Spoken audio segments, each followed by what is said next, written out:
아니, 내가 다 부끄럽네, 정말. 그러게 말이야. 부끄러움은 국민의 몫인가? 이건 전 세계 망신이야, 정말. 안 한 것보다 못한 올림픽이 돼버렸어. 여기는 프랑스 파리의 한 번화가입니다. 이곳을 방문한 한 프랑스 여성이 심각한 표정으로 지나가는 사람들을 바라보고 있습니다. 이내 그녀는 고개를 숙이고 맙니다. 도대체 어떤 광경을 보고 이렇게 좌절하는 것일까요? 안녕하세요. 저는 프랑스 언론사에서 사회부 기자로 활동하고 있는 로제라고 합니다. 저는 지금 프랑스 파리에서 뜨거운 올림픽 현장을 취재하고 있습니다. 솔직히 파리 올림픽 개막 직전까지도 과연 성공적으로 올림픽이 치러질까 걱정하기도 했고, 다른 한편으로는 다른 나라들도 잘해왔는데 선진국인 프랑스가 이걸 못하겠어 라는 이중적인 마음을 가지고 있었습니다. 그런데 뚜껑을 열어보니 실망스러운 현실이 드러났습니다. 현재 프랑스 파리에서 열리고 있는 올림픽은 여러 문제로 인해 많은 비난을 받고 있어요. 개막식에서부터 시작된 논란은 여러 가지 실수와 부적절한 연출로 인해 더욱 커지고 있어서 조직위원회 내부 분위기도 살얼음판이랍니다. 일단 개막식부터 순조롭지가 않았어요. 개막식에서 펼쳐진 그리스 신화의 디오니소스를 묘사한 장면 때문이었죠. 이 장면은 드래그 아티스트들이 성경 속 예수와 사도들처럼 앉아있는 모습을 재현한 것이었는데 처음 봤을 때는 저도 너무 우스꽝스럽다고 생각했는데 많은 사람들도 저와 같은 생각을 하고 있었던 것 같아요. 기독교 단체들은 이 장면이 레오나르도 다빈치의 명화 최후의 만찬을 패러디한 것이라며 강하게 비난했습니다. 게다가 프랑스의 가톨릭교회 역시 이 장면이 기독교를 조롱한다고 비판했습니다. 파리 올림픽 조직위는 이에 대해 사과했지만 논란은 쉽게 가라앉지 않고 있어요. 게다가 개막식에서 올림픽 깃발이 거꾸로 개항되는 실수도 발생하여 큰 망신을 샀습니다. 어떻게 이런 실수를 할 수 있는지 올림픽 준비 상태에 대한 의문이 드는 순간이었어요. 그 실수는 파리 올림픽의 준비 과정이 얼마나 미흡했는지 그대로 드러내는 사건이었고, 저 또한 프랑스 국민으로서 눈뜨고도 못 볼 민망한 광경이었죠. 그 모습을 보면서 전속으로 제발 바람이 불지 않기를 기도했답니다. 하지만 불행하게도 바람이 불면서 올림픽 깃발이 거꾸로 개항된 모습이 전 세계로 퍼져나갔죠. 정말 실수도 실수 나름이지 어떻게 그런 기본적인 부분을 챙기지 못했는지 유감스러울 따름입니다.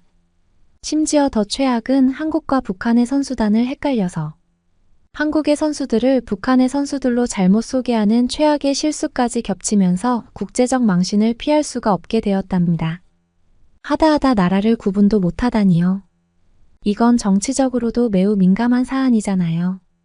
이 자리를 빌려 프랑스를 대표하여 한국인 여러분께 진심으로 사과드리고 싶습니다. 더욱이 이 사건 이후로 심각한 소문들이 돌고 있다는 이야기를 들었는데요. 바로 한국과 체코의 원전 수주 경쟁에서 프랑스가 밀리면서 프랑스가 한국의 복수를 위해 이런 일을 벌였다는 소문까지 퍼지고 있다는 거예요. 물론 이 소문의 진위는 알 수 없으나 이러한 소문이 퍼진 것 자체가 매우 부끄러운 일인 것 같아요. 단순한 실수를 넘어 이러한 의혹까지 받게 된 것에 대해 프랑스인의 한 사람으로서 속상하고 죄송스러운 마음이네요. 저뿐만 아니라 사태의 심각성을 깨달은 국제올림픽위원회 IOC도 이 사건에 대해 즉각 사과하며 이를 인적 오류로 설명했더라고요. 어찌됐든 개막식은 무사히 치러졌고 파리 올림픽이 진행되는 동안 더 이상 논란이 발생하지 않기를 바랐습니다. 하지만 시간이 흐를수록 곳곳에서 불만의 목소리가 터져나오고 있어요. 가장 큰 문제는 선수촌에서 선수들이 먹을 식단입니다. 선수촌 식당에서는 육류를 줄이고 대부분의 메뉴를 채식 위주의 식단으로 제공을 하고 있는데요. 사실 저도 이 부분은 이해가 되지 않아요. 도대체 누가 이런 발상을 해냈는지 저는 이 말도 안 되는 식단을 구성하자고 했던 사람을 찾아 비판 기사를 쓸 생각이에요. 아마도 채식 위주의 메뉴를 구성하자고 제안한 사람은 환경 전문가나 환경 관련 교수 정도 되겠죠. 파리 올림픽에서 채식 위주의 메뉴를 구성한 이유는 채식이 건강에 좋고 게다가 탄소 배출까지 줄이는 효과까지 선전하면 두 마리 토끼를 잡을 수 있다고 생각한 것 같아요. 채식 위주의 메뉴 때문에 선수촌 식당에서 약간의 소동을 예상하기는 했겠지만 개막식 이후에 모든 것이 안정될 것이라고 생각했겠죠. 하지만 현실은 예상과 달랐고 생각과는 다른 부정적인 반응의 조직위원회뿐만 아니라 이 상황에 대해서 가장 당황하고 있을 사람은 이것을 모두 제안한 사람일 겁니다. 올림픽 선수촌의 식당에서 제공되는 음식의 질도 문제였지만 양이 부족하다는 점에서 선수들은 크게 실망을 했고 특히 익히지 않은 날고기가 나오기도 했다고 합니다. 이 사실을 취재하기 위해 선수촌 식당에 갔을 때 정말 놀랐어요.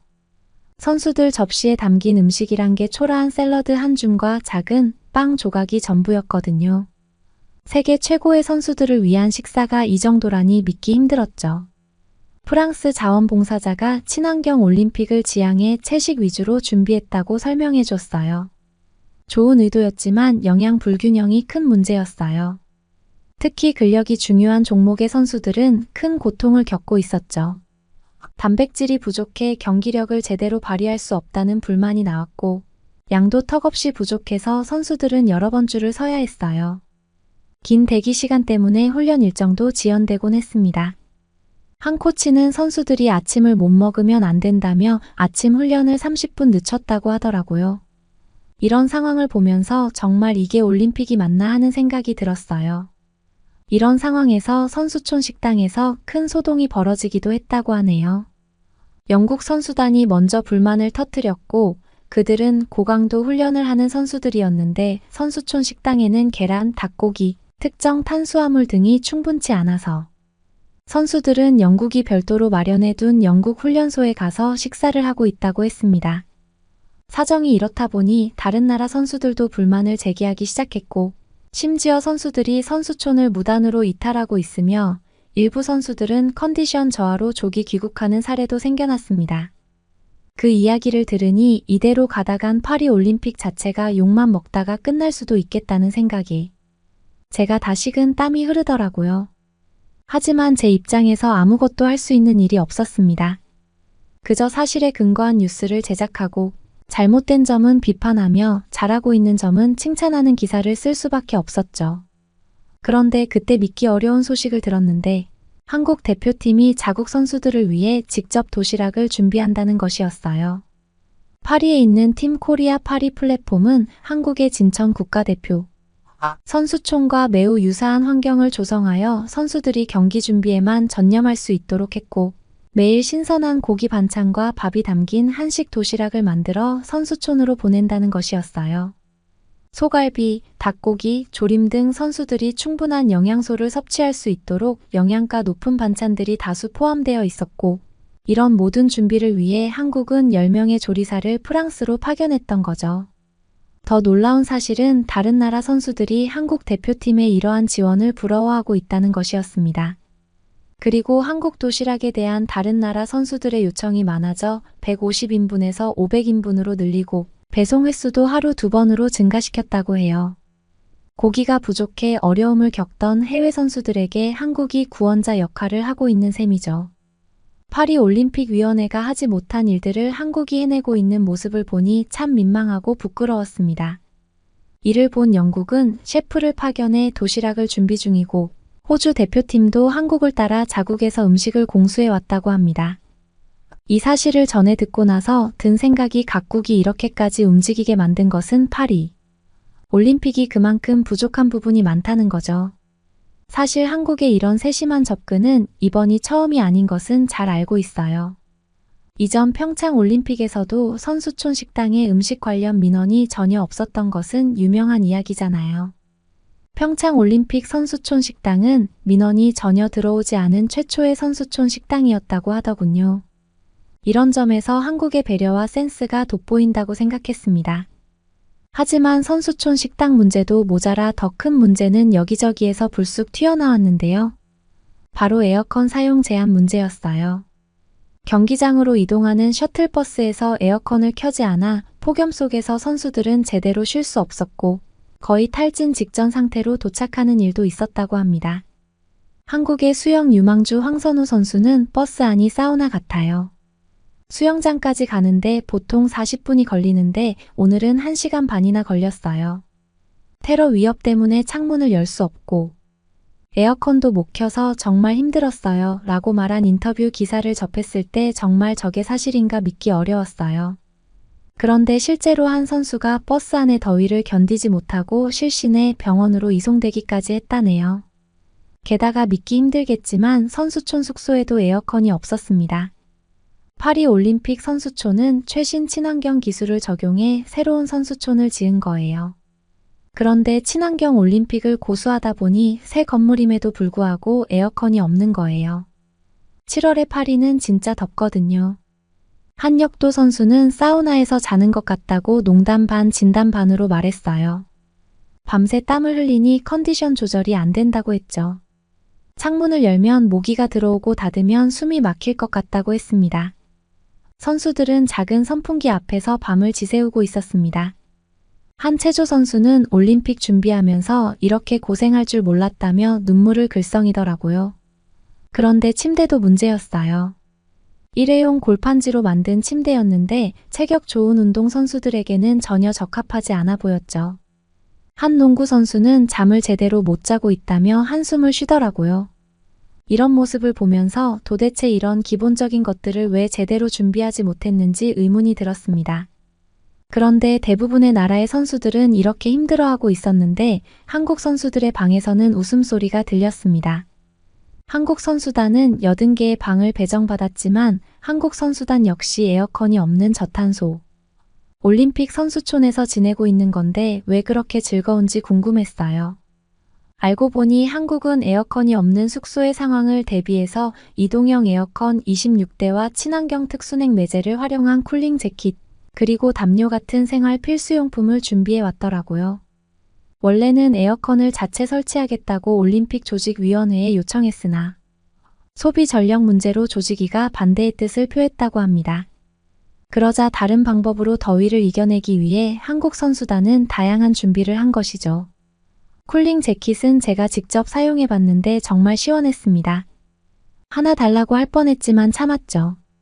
선수들의 컨디션 관리가 가장 중요한 만큼 이런 세심한 준비를 한 한국 대표팀의 모습이 인상적이었어요. 결국 한국 선수들은 프랑스의 부족한 시설을 스스로 감내하고 대비하는 모습을 보여준 거죠. 이런 상황을 보면 파리 올림픽은 환경보호라는 목표에 너무 집중한 나머지 올림픽의 주인공인 선수들의 기본적인 욕구를 간과한 것 같습니다. 선수촌을 새로 지었음에도 불구하고 이러한 문제가 발생한 것은 정말 부끄러운 일입니다. 위원회 측의 준비 부족과 현실을 고려하지 않은 이상 추구가 문제를 키웠어요. 결국 프랑스 정부는 친환경을 강조하다가 세계 선수들을 불편하게 만들고 있습니다. 그나마 한국 선수단은 쿨링 재킷과 냉풍기, 이동식 에어컨 등 다양한 방법으로 더위에 대비했지만 이러한 세심한 준비가 없었다면 선수들이 최상의 컨디션을 유지하기 어려웠을 거예요. 이 모든 게 탄소 배출은 줄여야겠고 테러도 막아야 하니 벌어진 사태라고 생각합니다. 이런 사실들을 보면 파리 올림픽은 선수들에 대한 배려가 없어도 너무 없는 것 같다는 생각을 했어요. 이런 상황에서 어떻게 선수들이 최상의 컨디션으로 경기에 임할 수 있는지 진심으로 걱정이 들더군요. 프랑스는 올림픽의 기본 가치를 저버린 것처럼 보였습니다. 선수들에 대한 배려는 전혀 없었고 그저 프랑스를 홍보하고 탄소 배출을 줄이겠다는 보여주기식 행사 진행 때문에 전 세계 선수들이 고통받고 있는 거잖아요. 폭염 속에서도 에어컨 사용을 제한하고 셔틀버스에서도 에어컨을 켜지 않아 선수들이 탈진 직전에 이르는 상황은 올림픽 정신과는 거리가 멀었습니다. 선수들의 건강과 안전을 고려하지 않은 채 외형적인 이미지만을 중시한 결과로 많은 선수들이 어려움을 겪고 있는 거죠. 이런 상황을 보며 도대체 프랑스가 왜 올림픽을 유치했는지 의문이 들었습니다. 올림픽이 지향하는 스포츠맨십과 국제적인 화합의 정신은 어디에도 찾아볼 수 없었고 이러한 실망스러운 운영은 올림픽 개최국으로서의 책임을 망각한 것처럼 보였거든요. 더욱이 생강에서 수영대회를 개최하려는 무리한 결정은 많은 비판을 받았지만 파리 시장이 생강에서 수영하는 모습까지 보여줘가면서 수영대회가 가능하다고 끝까지 우겼어요.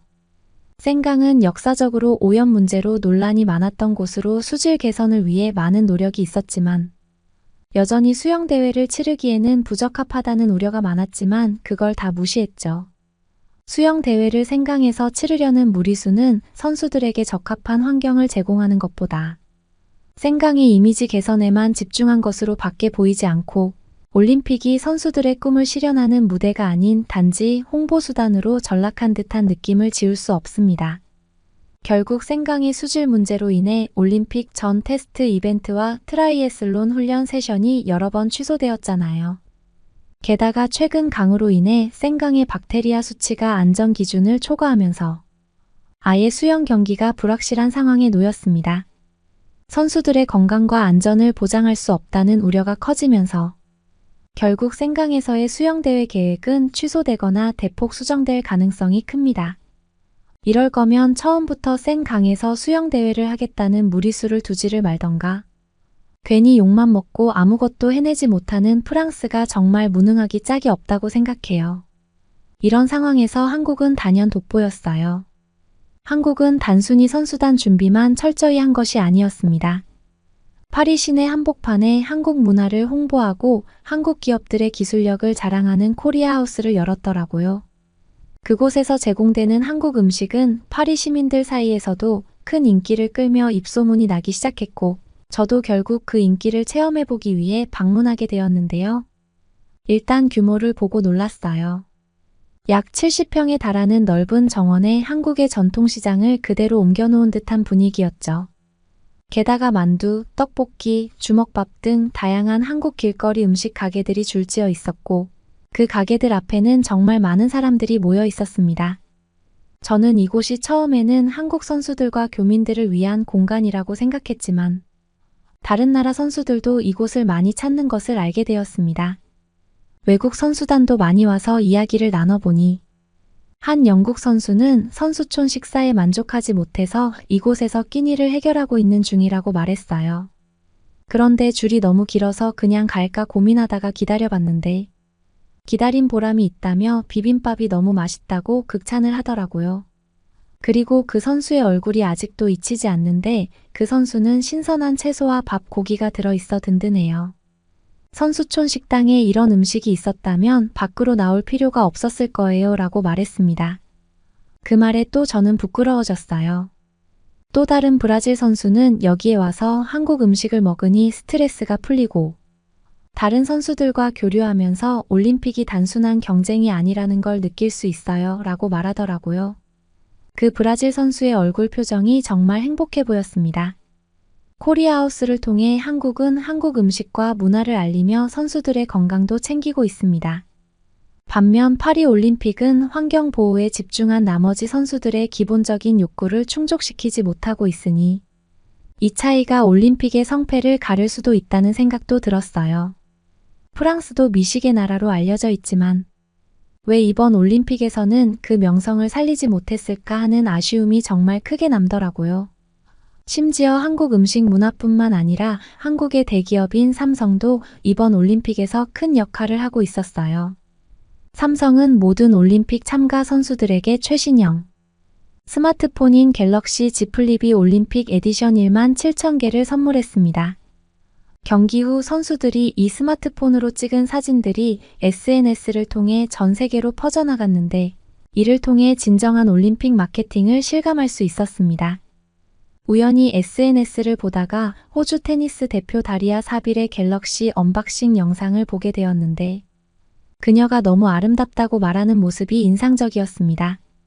그 영상은 순식간에 조회수가 폭발했고 댓글도 긍정적이었습니다. 이런 작은 선물이 선수들에게 얼마나 큰 의미가 있는지 새삼 깨달았습니다. 반면 프랑스는 탄소 배출을 줄이겠다는 명목으로 기본적인 서비스조차 제대로 제공하지 못하고 있습니다. 선수들은 불편을 겪고 관람객들은 실망하고 있고 프랑스는 자국 문화를 제대로 보여주지 못하고 있습니다. 이쯤 되니 올림픽 주최국이 프랑스인지 한국인지 착각이 들 정도입니다. 한국의 세심한 배려와 준비를 보면 파리 올림픽의 부족함이 너무나 많이 보이기만 하네요. 파리는 문화도시로 잘 알려져 있지만 이번 올림픽에서는 환경보호에만 집중한 나머지 많은 것을 놓쳤습니다. 미식의 나라로 알려진 프랑스가 올림픽에서 그 명성을 살리지 못한 것은 큰 실수를 한 거죠. 파리는 전 세계적으로 유명한 요리와 풍부한 음식 문화를 자랑하지만 이번 올림픽에서는 그 잠재력을 충분히 발휘하지 못했습니다. 선수촌 식사는 기본적인 영양을 제공하지 못해 선수들의 불만을 샀고 고유의 프랑스 요리를 경험할 기회도 충분히 제공되지 않았습니다. 반면 한국은 K-팝을 활용해 큰 홍보 효과를 얻고 있어요. BTS의 진이 성화봉송에 참여했을 때 그 열기는 정말 대단했잖아요. 프랑스도 이러한 기회를 살릴 수 있었을 텐데 기술적인 면에서도 뒤처져 있다는 것을 실감했습니다. 삼성은 모든 올림픽 선수들에게 최신형 스마트폰을 제공했지만 프랑스는 친환경을 강조하며 기본적인 서비스 제공에만 치중하고 있으니까요.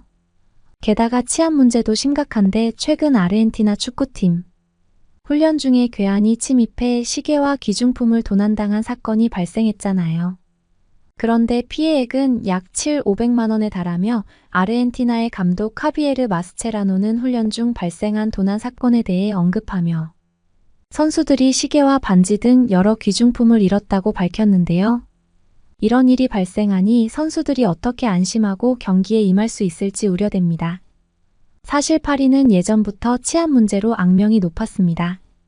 외신들도 관광객이 파리를 찾지 않는 첫 번째 이유로 치안 문제를 꼽을 정도거든요. 물론 프랑스 당국에서도 이에 대한 대책을 마련해서 경찰 순찰을 강화하고 센강 주변에 감시 카메라를 추가로 한다고 했지만 이것이 근본적인 해결책이 될지는 의문이고 게다가 프랑스 시민들은 카메라 설치가 사생활 침해라며 반대하고 있어 상황이 더 복잡해졌어요. 주최국으로서 역할을 제대로 하지 못하고 있다는 생각에 프랑스인으로 부끄러움을 감출 수 없습니다. 이런 여러 가지 사정들을 보면 솔직히 말해서 파리 올림픽은 역대 최악의 올림픽으로 기록될 수도 있다는 생각이 들어요. 언론에서는 연일 파리 올림픽에 대한 비판 기사가 쏟아지고 있으며 선수들, 관광객 그리고 프랑스 자국민 모두가 파리 올림픽에 만족하지 못하고 있는 것 같습니다. 이제는 더 큰 문제가 발생하지 않기만을 바라는 상황입니다. 이제 파리 올림픽이 성공적으로 마무리되기 위해서는 남은 기간 동안 파리 올림픽 조직위원회가 선수들과 관람객들의 불만을 적극적으로 수용하고 실질적인 개선 조치를 취해야 한다고 생각해요. 치안 강화, 편의시설 보완, 그리고 영양가 있는 식사 제공 등 기본적인 필요를 충족시키는 것이 중요하고 여력이 된다면 프랑스의 문화와 미식을 제대로 알릴 수 있는 기회를 잡아 전 세계인들에게 긍정적인 인상을 남길 수 있도록 노력한다면 좋겠네요. 그러면 다음 사연으로 넘어가겠습니다. 한국 사람이랑 결혼하겠다니 한국은 가난한 아시아의 작은 나라란 말이다. 아버지는 딸에게 화를 내셨습니다. 아버지, 한국은 그런 못 사는 나라가 아니에요. 여성은 아버지에게 눈물을 흘리면서 말합니다. 아버지가 반대하는 결혼을 한 이 여성은 한국에 가서 엄청나게 놀라게 됩니다. 과연 이 여성에게는 무슨 일이 있었던 걸까요? 안녕하세요. 프랑스에 사는 그레이스입니다. 저는 한국에서 살고 있는데 대학교 때 만난 한국인 남편과 결혼했어요. 우리 집은 프랑스에서 포도 농장을 운영하고 있었습니다. 프랑스는 와인으로 세계적으로 무척 유명한데 대표적으로 샹파뉴의 레드와인이 유명하고 생떼밀리옹 지방의 쉐리라는 와인도 많은 사람이 좋아했습니다. 프랑스 전역에는 다양한 와인 생산지가 있어 지역마다 특색 있는 와인을 즐길 수 있습니다. 게다가 나라 전반적으로 와인 문화가 깊이 뿌리내려 있어 와인 관광도 활발하게 이루어지고 있고 많은 와인너리에서 와인 시음과 투어 프로그램을 제공하여 전 세계 와인 애호가들이 프랑스를 찾고 있을 정도입니다. 우리 농장은 할아버지 때부터 대를 이어서 하는 역사가 깊은 곳이었고 그래서 저는 어려서부터 와인 농장에서 생활에 익숙했어요. 농장에 도착하면 제일 먼저 포도나무들을 둘러보며 상태를 확인하는데 포도 잎이 싱싱한지 병충해가 없는지 세심하게 살핍니다. 특히 요즘은 날씨가 더워서 물을 충분히 주는 것이 중요합니다. 가끔씩 새들이 포도알을 쪼아 먹기도 하지만 그런 모습마저도 사랑스럽게 느껴졌어요. 포도 수확이 있는 날이면 저와 농장에 많은 일하시는 분들은 아침부터 손으로 포도를 하나하나 따기 시작했습니다. 포도송이가 무겁지 않도록 조심스럽게 다루며 바구니에 담습니다. 포도를 따면서 맡아지는 달콤한 향기가 정말 좋았는데 이렇게 수확한 포도는 와인 양조장으로 보내집니다. 우리가 수확한 포도가 맛있는 와인으로 변신할 생각을 하면 정말 뿌듯해요. 오후에는 포도나무 가지치기와 잡초 제거 등의 작업을 하는데 건강한 포도나무를 키우기 위해서는 끊임없는 관리가 필요하고 포도나무는 정말 예민했어요. 그러나 저는 우리 농장을 사랑하기는 하지만 이 일을 계속하고 싶지 않았어요. 저는 호기심이 많고 새로운 곳을 모험하는 걸 좋아하는 사람이었거든요. 우리 집은 저 말고도 동생이 3명이나 더 있었지만 첫째라는 부담감이 있어서 저는 고민이 많았습니다. 그러다가 대학교 때 한국에서 사업차 프랑스를 방문한 남편 형기 씨를 만나서 장기 연애를 하게 되었습니다. 대학에 다니면서 다양한 언어에 관심이 있어서 특별한 언어를 공부하고 싶었어요. 그래서 다양한 언어를 공부하다가 한국어를 알게 되었습니다. 그런데 한국어와 한글을 공부하면 공부할수록 과학적이고 아름다운 언어였고 저에게 너무 잘 맞았습니다. 한국 드라마를 찾아보고 대사들을 따라하면서 공부했는데 한국 드라마가 너무 재미있어서 한국에 푹 빠지고 말았어요. 혼자 공부하다 보니 누군가와 한국어로 대화를 해보고 싶어서 한국어를 공부하는 모임에 나가게 되었어요. 그런데 거기에 함께 참석한 형기 씨를 알게 되었습니다. 형기 씨는 프랑스어를 잘하고 싶어서 모임에 나온 것이었고 저는 프랑스어를, 형기 씨는 제게 한국어를 가르쳐줬고 우리는 대화하였어요. 그러다가 저는 나이 차이가 꽤 났지만 예의 바르고 따뜻한 성격의 남편이 좋은 사람이라고 생각하였는데 저랑 성격도 맞고 습관도 근면성실한 게 좋았어요.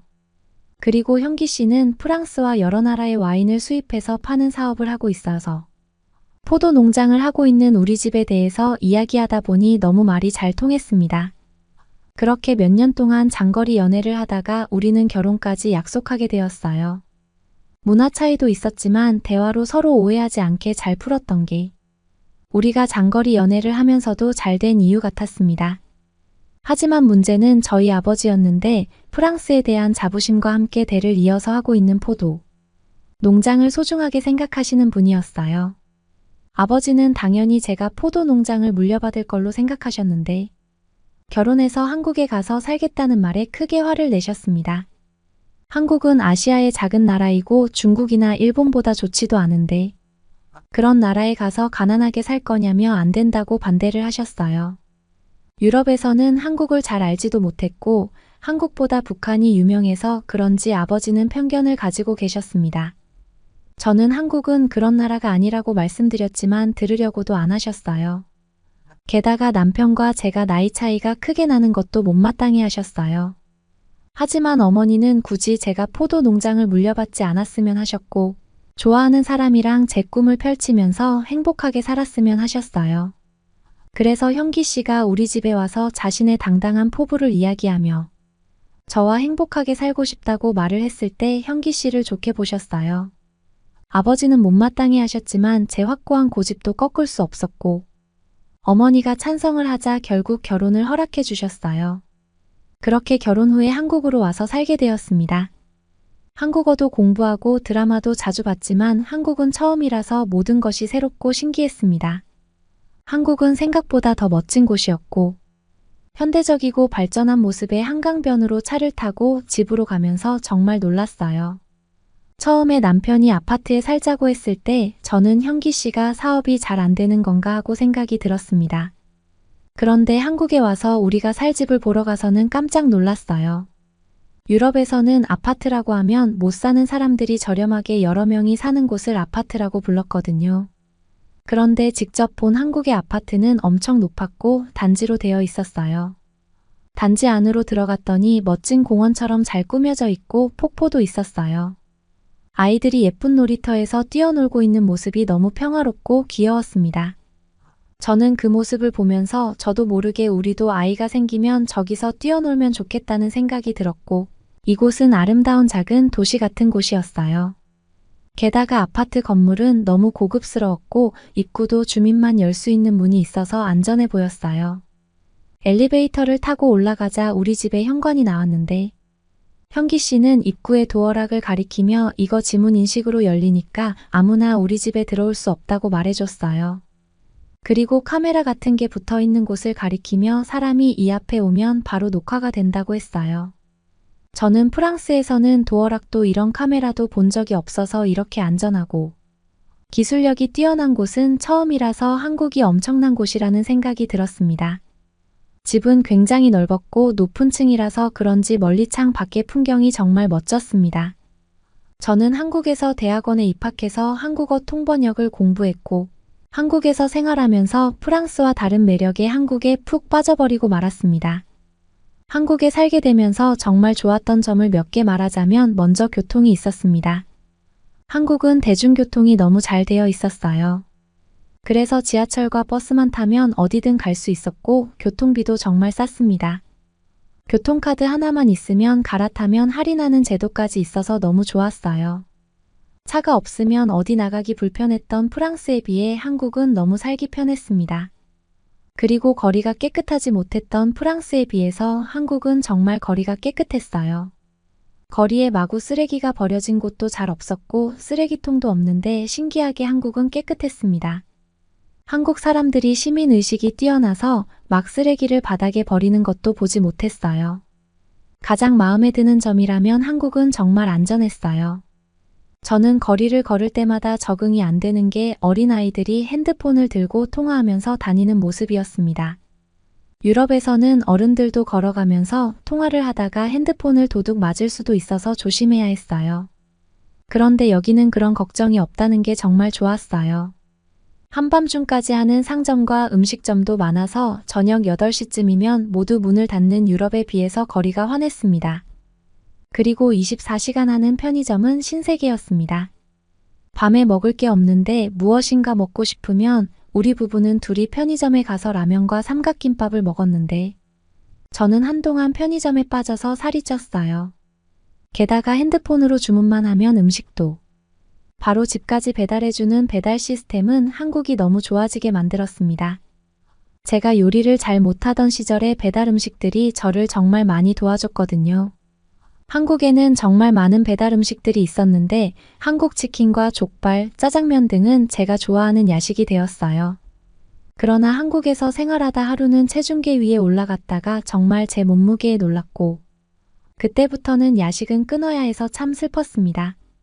프랑스에서는 부모님과 함께 살고 있기도 하고 관심도 없었는데 결혼해서 한국에서 살다 보니 가전제품의 중요성을 느꼈습니다. 그냥 1년 쓰고 말 물건이 아니라 가전제품 같은 경우 10년 이상 쓰는 일도 있잖아요. 그런데 처음 한국에서 가전제품을 구입하려고 할 때는 프랑스의 친구들이 미국의 제품인 월풀이나 일본 제품을 추천해줬어요. 하지만 현기 씨랑 직접 가전 판매장을 둘러보면서 제 생각이 달라졌어요. 정말 아름답게 만들어져서 디자인도 예뻤고 성능까지 너무나도 월등해서 한국 가전제품이 좋았거든요.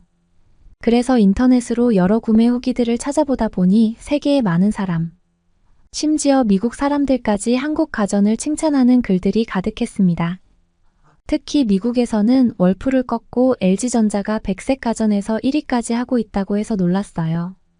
미국 사람들 자기네 제품에 대한 자부심이 강하기도 하고 다른 나라 제품에는 엄청난 관세를 매기던데 그런데도 한국 제품을 좋아하다니 신기했습니다. 저는 한국 가전제품이 이 정도인지 몰랐는데 대단하네요. 저도 냉장고를 사려고 갔는데 문을 터치했더니 문이 투명해지면서 냉장고 안까지 볼 수 있어서 이런 기술력의 냉장고는 처음이라서 너무 놀랐거든요. 게다가 점원이 설명해 주길 냉장고와 연동된 인공지능 기술을 통해 음식을 주문하거나 구매할 수도 있다고 했고 요리가 서투른 저를 위해 음식 조리법도 알려준다고 해서 정말 멋진 기술이라고 생각했어요. 가장 제 마음을 흔들었던 후기는 바로 한국 가전제품은 고장이 나서 버리는 게 아니라 10년 넘게 썼는데 고장이 안 나서 지겨워서 바꿨다는 후기였어요. 얼마나 잘 만들길래 얼마나 내구성이 좋길래 10년을 썼는데 고장이 안 날 수 있는 걸까요? 그래서 저는 텔레비전부터 냉장고, 세탁기, 건조기 등 모두 한국 제품을 샀는데 진짜 너무 편리하고 동작도 쉽고 해서 초보주부인 저의 마음에 쏙 들었어요. 이렇게 신나게 한국 생활하는 모습을 사진을 찍어서 부모님에게 보내드리고는 했어요. 어머니는 제가 정말 행복하게 생활하는 것 같다면서 한국이 이 정도였는지 몰랐다고 하셨어요. 하지만 아버지는 아직도 한국과 남편이 마음에 안 드시는 것 같았어요. 그렇게 3년이라는 시간이 흐르고 제가 드디어 우리 예쁜 딸을 낳게 되었어요. 우리 딸 이름은 보나로 지었는데 남편 성이 이씨라서 이혼하였습니다. 우리 딸 이름 예쁘죠? 보나의 사진과 영상을 부모님께 많이 보내드리는데 얼마나 예뻐하시는지 모르겠어요. 제가 아기를 키우면서 하루하루 행복하게 남편과 살고 있는 것에 비해서 프랑스의 우리 농장에는 좋지 않은 일이 생기기 시작했어요. 보통 와인용 포도나무는 여름은 덥고 겨울에는 온화한 지중해성 기후인 곳에서 잘 자랐어요. 그런데 몇 년 전부터 세계적으로 여름이 너무나 더웠습니다. 처음에는 전보다 좀 덥다는 생각이 들 정도였는데 최근 들어서는 폭염이 계속되었습니다. 그냥 더운 게 아니라 적색경보가 내릴 정도였고 프랑스는 정말 더울 때는 38도가 될 정도였어요. 우리가 농장을 안 한다면 시원한 에어컨 아래 더위를 피하면서 기후 변화를 걱정하는 정도였을 거예요. 하지만 문제는 포도나무는 에어컨 바람으로 시원하게 해줄 수가 없다는 것이었습니다. 한여름 더위로 말라비틀어져가는 포도 때문에 부모님은 고생인 것 같았어요. 그래서 우리 세 가족은 아기도 보여드릴 겸해서 프랑스로 가게 되었습니다. 프랑스에 다시 돌아오니 가슴이 설렜는데 마지막으로 이곳을 떠난 지 오래지 않았지만 한국에 익숙해져서 그런지 이제는 프랑스가 어색했어요. 그러나 프랑스의 공항에 발을 디디는 순간 익숙한 공기가 코끝을 간지럽습니다. 부모님도 제 동생들도 우리 세 명을 환영해 주었습니다. 물론 아버지는 아직도 남편을 서먹하게 대했습니다. 그래도 첫 손녀인 보나를 보자마자 눈을 휘면서 웃으시는데 저는 태어나서 아버지가 그런 미소를 지을 수 있다는 걸 처음 알았습니다. 얼마나 예뻐하시는지 보나를 안고선 품에서 안 놓아주려고 하셨어요. 동생들도 세상에서 제일 예쁜 아기라면서 조카 바보들이 되었어요. 저는 가족들이 우리 보나를 사랑해주는 게 너무 좋았습니다. 그날 저녁 우리는 시내의 한 레스토랑에서 저녁 식사를 하기로 했는데 와인 리스트를 보고 저는 샹파뉴 지역의 레드와인을 주문했습니다. 어머니와 아버지, 동생들과 우리 형기 씨는 함께 식탁에 앉아서 저녁 식사했습니다. 우리는 탄수화물과 프로테인이 가득한 파에야를 시켰어요. 새우, 홍합, 닭고기, 채소가 듬뿍 들어간 이 요리는 프랑스에서 우리가 데이트할 때 자주 먹던 음식이라서 오랜만에 먹으니 추억이 떠올랐어요. 형기 씨는 파에야의 풍부한 맛과 샹파뉴 레드와인의 조화를 정말 좋아했는데 신기하게도 아버지도 이렇게 드시는 걸 좋아했어요. 저는 한국에서 재미있었던 일과 한국이 살기 좋은 곳이라는 이야기를 했어요. 가족들과 즐겁게 이야기하면서 식사를 하는 게 얼마만인지 모르겠네요. 그런데 프랑스는 제가 한국으로 떠나던 해 여름보다 더 더웠습니다. 정말 어렸을 때는 이 정도로 더웠던 것 같지 않은데 지구의 온난화 때문인 건지 지구가 익는 것 같은 기분이었어요. 아버지와 가족들과 대화하다 보니 이대로라면 정말 지금은 유명한 프랑스산 와인이 없어질 수도 있겠다는 생각이 들었어요. 기온이 변해서 포도 농사가 잘 안 되던 영국이 요즘은 포도가 잘 난다는 이야기까지 들렸거든요. 아버지가 고생하시는 모습에 너무 마음이 아팠습니다. 우리 농장은 아버지의 자부심이었고 자식 같은 포도나무들이었거든요. 그러다가 문제가 일어났어요. 집에 에어컨이 고장이 난 것이에요. 아기도 있고 농장에서 낮 동안 일하느라 고생인 가족도 있는데 이 더위에 에어컨이 고장이라니 정말 난감했습니다.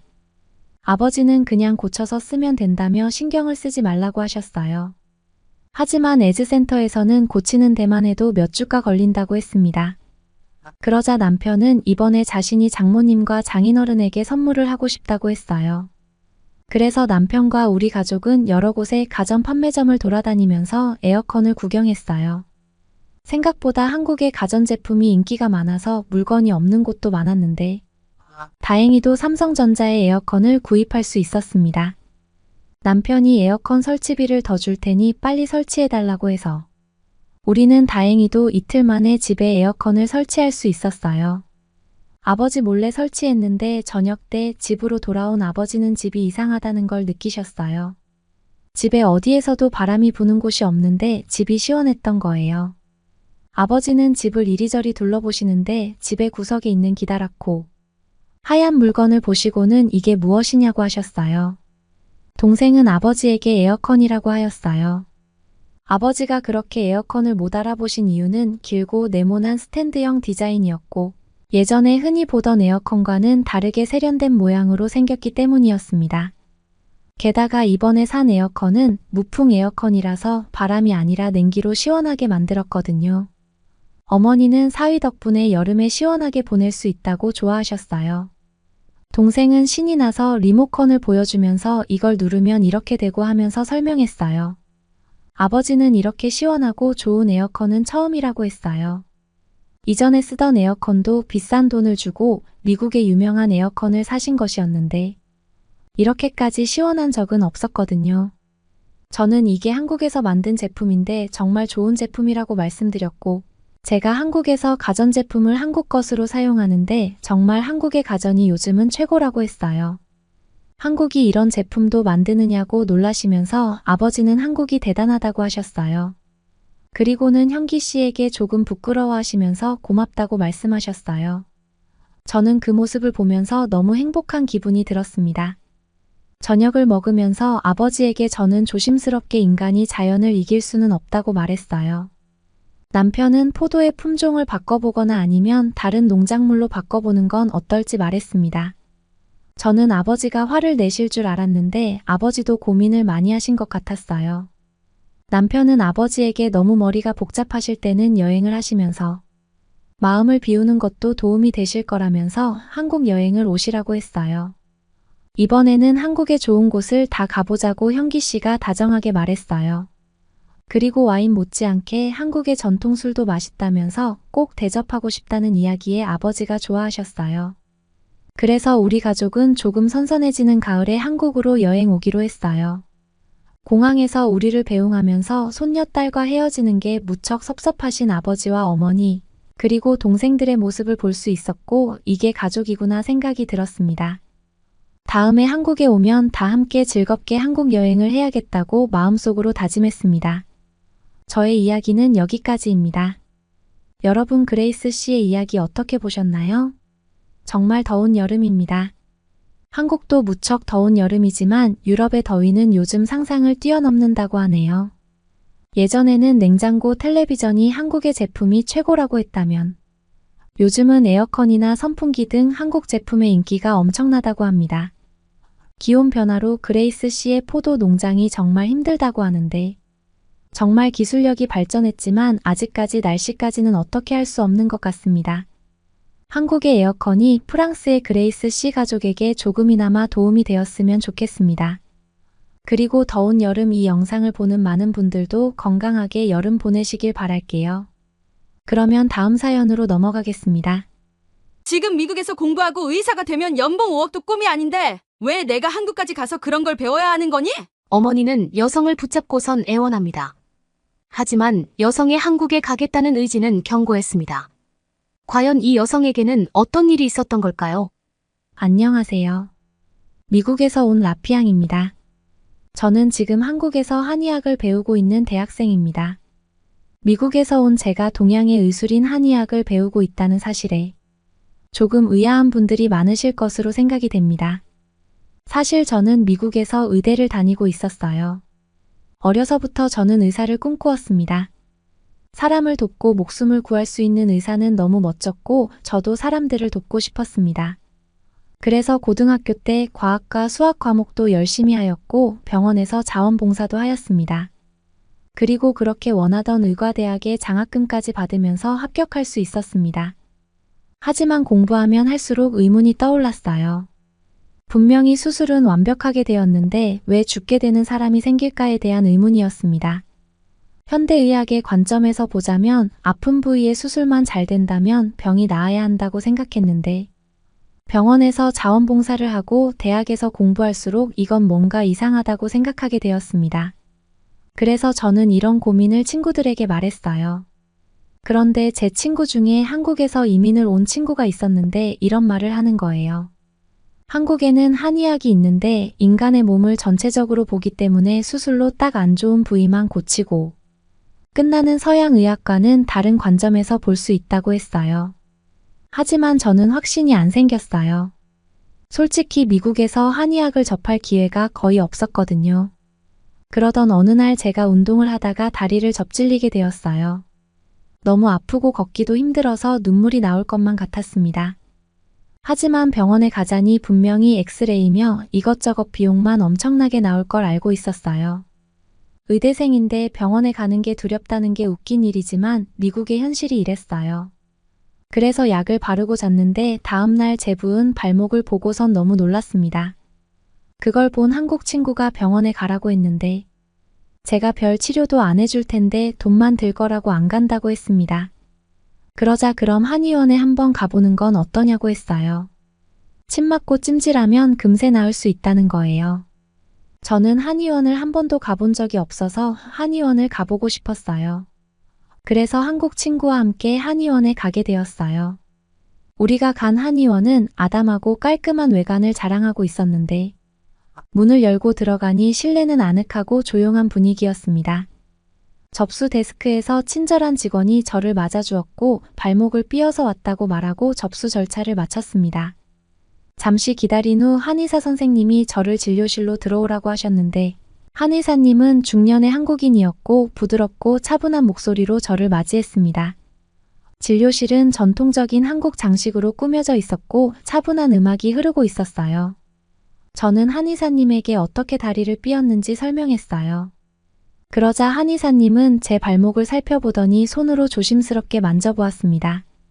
그리고는 꽤 아플 텐데 어떻게 참았냐고 물어보셔서 저는 그냥 웃을 수밖에 없었어요. 그런 다음 선생님은 맥을 짚으며 제 전반적인 건강 상태를 평가했어요. 맥짚기는 한의학에서 매우 중요한 진단 방법의 하나라는 것을 들어본 적이 있어서 신기한 기분이 들었습니다. 한의사님은 제 발목에 침을 놓겠다고 설명했습니다. 그 이야기에 바늘을 다리에 꽂다니 너무 긴장되었습니다. 그런데 놀라운 것은 침을 놓는 과정은 생각보다 덜 아팠습니다. 오히려 침이 들어갈 때마다 약간의 따끔한 느낌도 있었는데 주사를 맞는 것보다 안 아팠고 몇 개의 침을 놓는데도 참을만 했습니다. 한의사님은 침을 놓은 채로 잠시 기다리라고 하며 어떤 조명 같은 걸 침 맞은 부위에 켜주셨는데 따뜻했고 통증이 점점 줄어드는 게 느껴졌어요.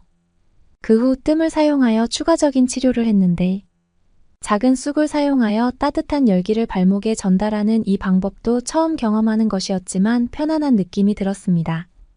마지막으로 한의사님은 발목에 한약재를 사용한 찜질을 해주었는데 따뜻한 찜질 덕분에 발목이 점점 부드러워지고 통증이 가라앉는 것을 느낄 수 있었습니다. 저는 찜질을 하다가 깜빡 잠이 들기까지 할 정도로 좋았습니다.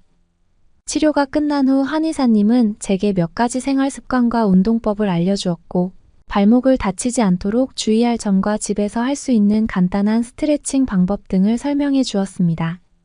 한의원을 나서면서 한의학이 단순히 통증을 완화하는 것뿐만 아니라 몸 전체의 균형을 맞추는데 큰 도움이 된다는 것을 느꼈습니다.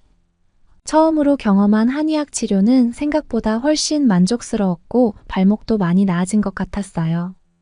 한의원에 오기 전에는 걷는 것도 힘들었는데 돌아갈 때는 많이 나아졌고 몸의 상태도 좋아진 것 같은 기분이 들었습니다. 정말 이상하고 신기한 느낌이었고 이런 게 한의학이구나 하는 생각이 들었어요. 그래서 그날부터 한국의 한의학 교육에 대해서 알아봤어요. 알아보면 알아볼수록 한의학이 제가 생각한 그런 의학이 맞는 것 같다고 확신하게 되었어요. 서양 의학에서는 치료하기 힘든 만성 질환이나 이유 없는 통증도 치료할 수 있었습니다. 그래서 저는 계획을 세우고 한국어를 혼자 공부하였습니다. 독학이었기 때문에 처음에는 제가 생각해도 정말 어설펐어요. 그래서 대학에서도 한국어 과목을 들으면서 공부했고 한국의 교과서들을 구해서 초등학교, 중학교, 고등학교 교과서를 차례차례 공부하였습니다. 처음에는 무척 힘들었지만 목표가 확실히 있어서 이런 모든 과정도 즐겁게 느껴졌습니다. 하지만 제 결심과는 다르게 부모님은 절대 안 된다고 하셨어요. 부모님은 미국이 최고의 나라라고 하셨고 미국이 교육이나 여러 면에서 다른 나라는 무시하는 분위기라서 한국을 안 좋게 보셨습니다. 그래서 부모님은 북한이 있고 전쟁도 안 끝난 못 사는 나라 한국을 왜 가냐면서 반대하셨어요. 저도 한국에 대해서 그렇게 잘 아는 것은 아니라서 설득을 잘할 수는 없었습니다. 그리고 부모님은 20대 초반에 제가 아직 어려서 별 생각이 없어서 이러는 것으로 생각하시는 것 같았어요. 아버지는 정가겠다면 비행기표 이외에는 알아서 하라고 말씀하셨어요. 하지만 저는 한의학을 배워서 현대의학과 접목해서 사람들을 돕고 싶은 목표가 있었기 때문에 무작정 짐을 싸서 한국으로 갔습니다. 언젠가는 부모님도 저를 이해해 주시리라고 생각했습니다. 처음에 집에서 재정적으로 지원을 못 받아서 저는 창문도 없는 고시원에서 지내야 했어요. 이런 곳에서 살아본 적이 없어서 참 암담했지만 그게 돈을 아끼는 길이었거든요. 어설프게 하는 한국어로 편의점 아르바이트도 구했습니다. 그리고 저는 남은 시간에 열심히 한의대 시험 공부를 했습니다. 돈이 모자라서 밥을 굶기도 했는데 편의점에서 유통기간이 지난 음식을 가져갈 수 있어서 그나마 다행이었습니다. 시험 공부의 경우는 한국어 문제와 제가 알고 있는 지식을 비교하면서 공부하였습니다. 그렇게 1년을 한국에서 열심히 공부한 덕분이었을까요? 제가 한의대에 합격하였습니다. 미국에서 과학과 수학 쪽은 제가 잘하는 편이라서 합격할 수 있었다는 생각이 들어요. 한국의 한의학 대학에 입학한 첫날, 저는 새롭고 흥미로운 경험이 가득할 것이라는 기대감으로 가득 차 있었습니다. 미국에서 한의학에 관심을 가지게 되었고, 마침내 한국으로 와서 한의학을 본격적으로 배우게 된 것이 정말 꿈만 같았어요. 첫 강의실에 들어서자 대부분 학생은 저를 호기심 어린 눈으로 바라보았습니다. 놀랍게도 저는 한의대에 입학한 유일한 외국인 학생이었던 거예요. 저는 기대 반 걱정 반으로 앉아서 기다리는데 교수님이 들어오시고 수업이 시작되었습니다. 처음 며칠은 언어 장벽 때문에 어려움이 있었지만 다행히도 대부분의 교수님들이 저를 배려해 주셔서 제가 모르는 부분을 물어보면 친절하게 천천히 말해 주셨어요.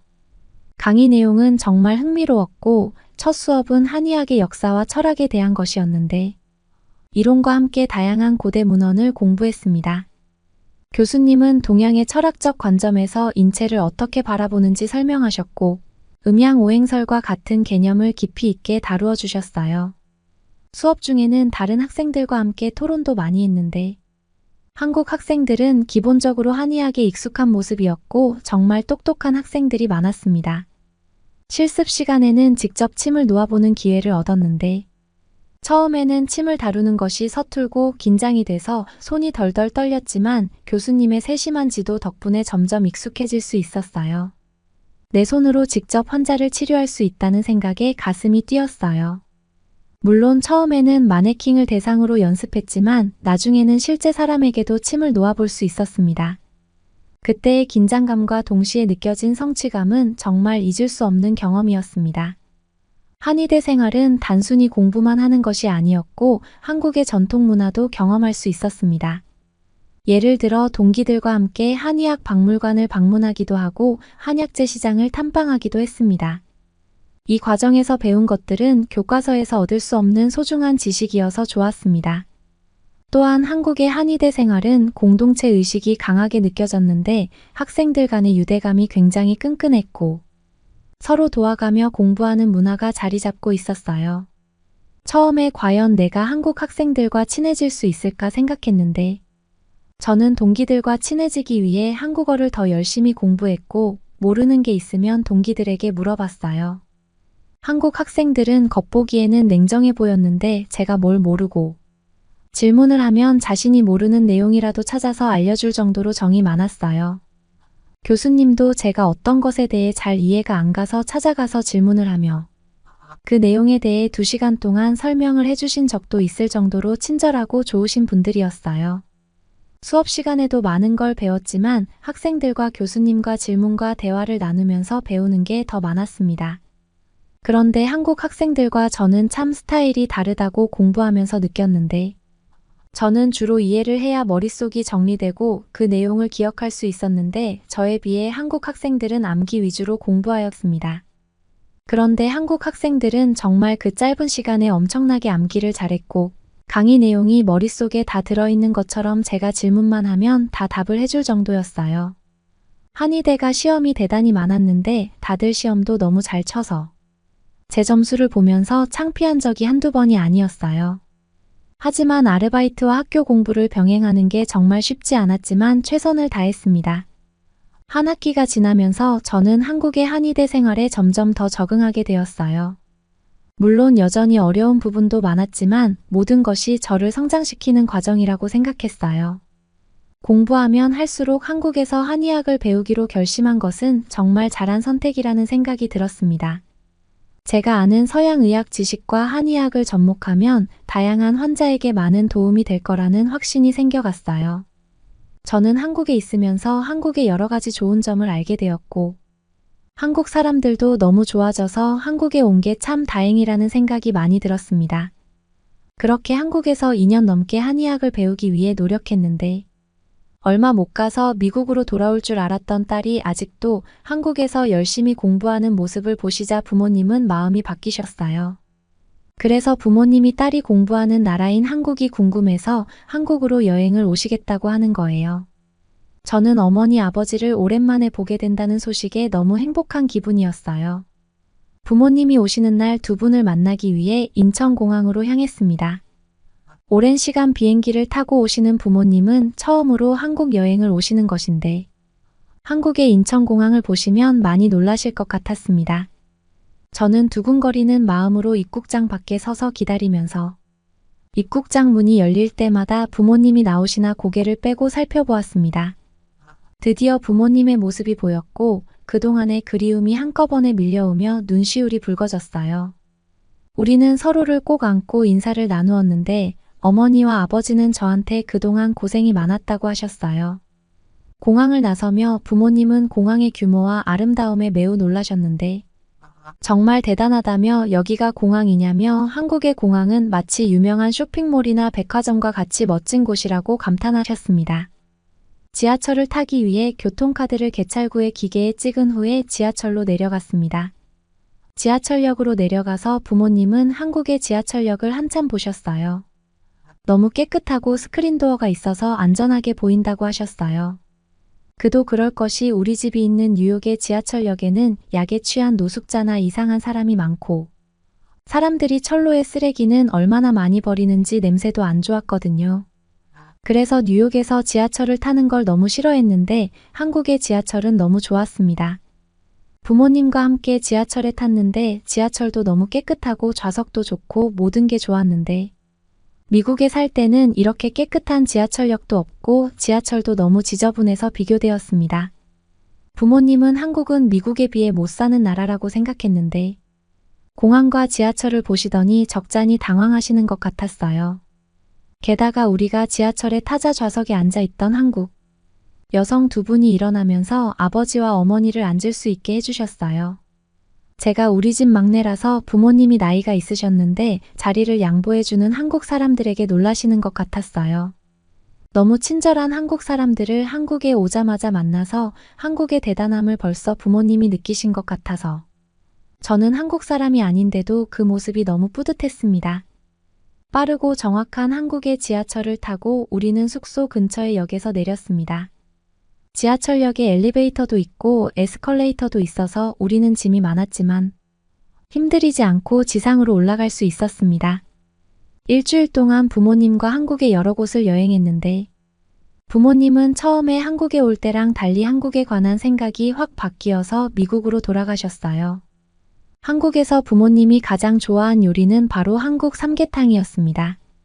삼계탕은 닭 안에 찹쌀과 인삼, 마늘과 한약재를 넣고 푹 삶아준 요리였는데 저도 몸이 차서 삼계탕을 정말 좋아했거든요.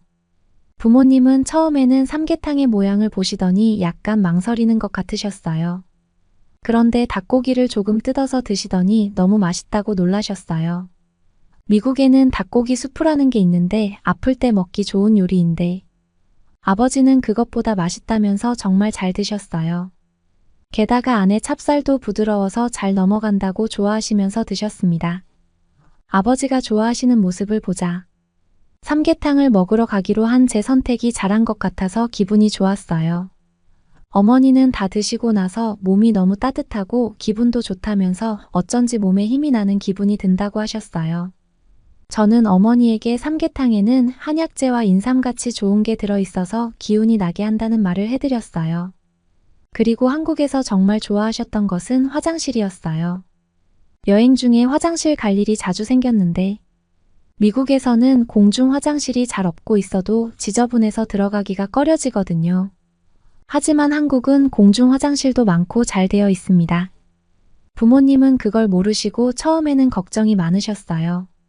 하지만 화장실에 다녀오시더니 너무 놀라서 한국은 왜 이렇게 화장실이 잘 되어 있냐고 놀라셨어요. 지하철에 공중 화장실에 들어가셨는데 밝은 조명과 깨끗한 화장실에 비데까지 설치되어 있는 모습. 그리고 화장실 칸마다 휴지도 넉넉하게 있었거든요. 미국이었으면 이 휴지들은 누군가가 다 훔쳐가고 없었을 텐데. 한국은 어떻게 이럴 수 있냐고 물어보기까지 하셨어요. 저는 한국 사람들이 시민의식이 높아서 이런 거 안 훔쳐간다고 했더니 미국 사람들보다 한국 사람이 더 낫다면서 진심 놀라시는 것 같았어요. 손을 씻을 수 있는 세면대는 액체로 된 비누까지 준비되어 있었고 손을 씻은 후에 손을 말릴 수 있는 기계까지 모든 게 완벽한 한국 화장실은 정말 인상 깊으셨던 것 같아요. 마지막으로 우리 부모님이 놀라셨던 건 바로 제가 배우는 한의학이었어요. 나이가 드셔서 그런지 요즘 몸도 붓고 허리도 안 좋다는 말에 저는 한국의 한의원에 가자고 했습니다. 제가 해드리면 참 좋겠지만 아직 2학년밖에 안 돼서 실습은 못 갔거든요. 그래서 한의원에 같이 갔습니다. 어머니는 한의원에서 침을 맞으시고 뜸 치료를 받으셨는데 몸이 가뿐해졌다면서 너무 좋아하셨어요. 그런데 아버지는 침이 좀 무서우셨나 봐요. 자기는 괜찮다고 그러시다가 어머니와 제가 설득을 해서 치료를 받으셨거든요. 하지만 보는 것과 달리 침과 뜸 치료를 받으시더니 한의원을 떠나고 싶지 않다고 하셔서 재미있었어요. 저는 침과 뜸 치료의 원리를 말씀드렸고 부모님은 제가 왜 굳이 한국으로 와서 한의학을 배우는지 완전히는 아니지만 이해하셨어요. 직접 치료를 받아보니 몸으로 느껴지는 게 다르셔서 알게 되신 것 같습니다. 이제 아버지는 우리 딸이 지금 한국에서 한의학을 배우고 있다면서 사람들 만날 때마다 자랑하신다고 하네요. 딸 덕분에 몸도 건강해졌다고 좋아하셨어요. 그리고 한국이 미국보다 살기 좋은 나라라면서 한국을 좀 더 잘 알고 싶다고 하시며 다음에는 언니와 오빠까지 같이 여행 오시겠다고 했습니다. 저는 아직 한국에서 배울 게 많지만 꼭 열심히 해서 한의사 자격증을 따려고 합니다. 그리고 끝내지 않은 의대 수업도 완료해서 꼭 훌륭한 의사가 되려고 합니다. 여러분도 많은 응원 부탁드려요. 저의 이야기는 여기까지입니다. 여러분 라피앙 씨의 이야기 어떻게 보셨나요? 한국의 의학은 세계적으로 유명한데 한의학 분야에서도 뛰어납니다. 한의학을 접한 라피앙 씨는 서양 의학만으로는 환자를 살리는데 부족한 부분을 한의학으로 보충하려는 꿈을 가지게 되었습니다. 그리고 어렵게 한국에 와서 한의학을 배우고 있다고 합니다. 꼭 목표를 이루셔서 좋은 의사가 되어 많은 분의 삶에 희망이 되길 바라게 되는 사연이었습니다. 응원과 격려의 한마디씩을 댓글로 남겨주시기 바랍니다. 사연자분들께 전달해드리겠습니다. 실제 사연 제보를 받고 있습니다. 채택되신 분께는 작은 선물도 보내드리고 있습니다. 저희의 사연이 여러분의 하루에 작은 힘이 될 수 있었으면 좋겠습니다. 감동적인 사연을 주변 분들과 이야기 나눠보세요. 더욱더 좋은 영상으로 다시 찾아뵙겠습니다.